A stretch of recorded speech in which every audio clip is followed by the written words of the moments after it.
sahabat Sinergi, hari ini kita di acara perdana dari RID. Nah, kebetulan hari ini kita kedatangan Pak Ignatius. Pak Ignatius ini ketua GBCI. Dan tadi kita ada bikin acara di mana memang for the future semuanya kita mau green.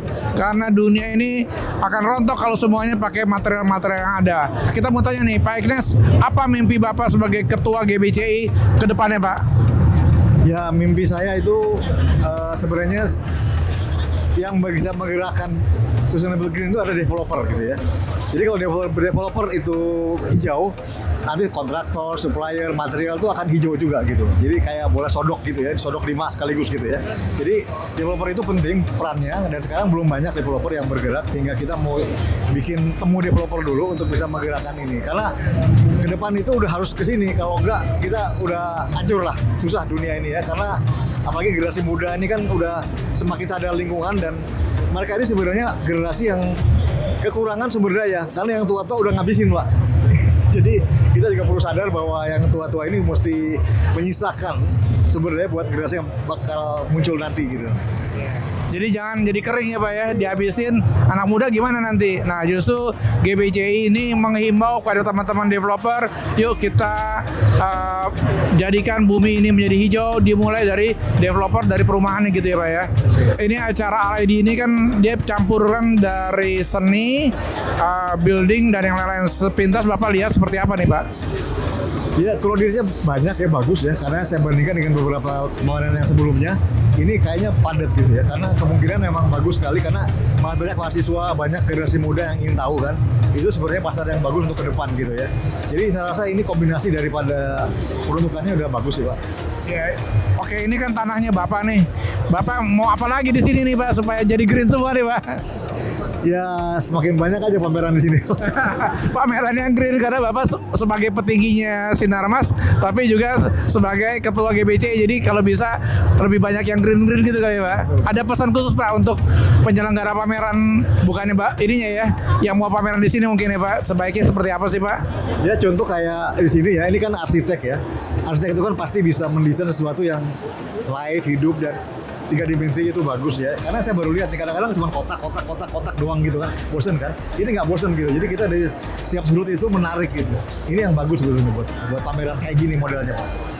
Bagus ini. Oke, terima kasih Pak Ignatius untuk waktunya yang sangat berharga untuk mengisi acara tentang the future sustainable housing ya tadi ya. Terima kasih Pak. Oke, sama-sama. Ya.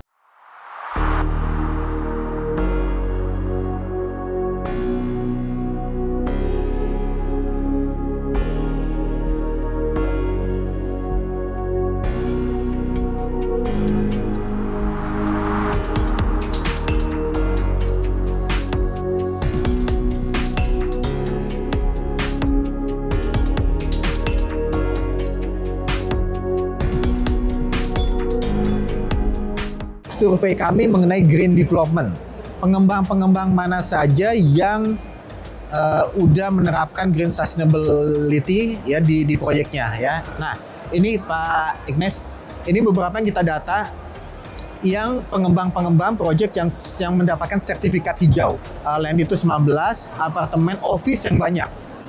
Ya, jadi sebetulnya kalau kita bicara green development sustainability itu belum sepenuhnya masuk ke housing Pak, tes dari data kami ya, survei kami ya. Kita melakukan environment sustainability, artinya ada 8 yang kita atur ya. Mulai dari air tanah, kita tidak ambil dari sumur pantek, tapi dari sumber air permukaan ya, supaya sustain. Kemudian dari PLN listrik, kita kombinasikan dengan program hemat energi dan panel surya ya. Jadi kita berusaha mengurangi PLN gitu ya.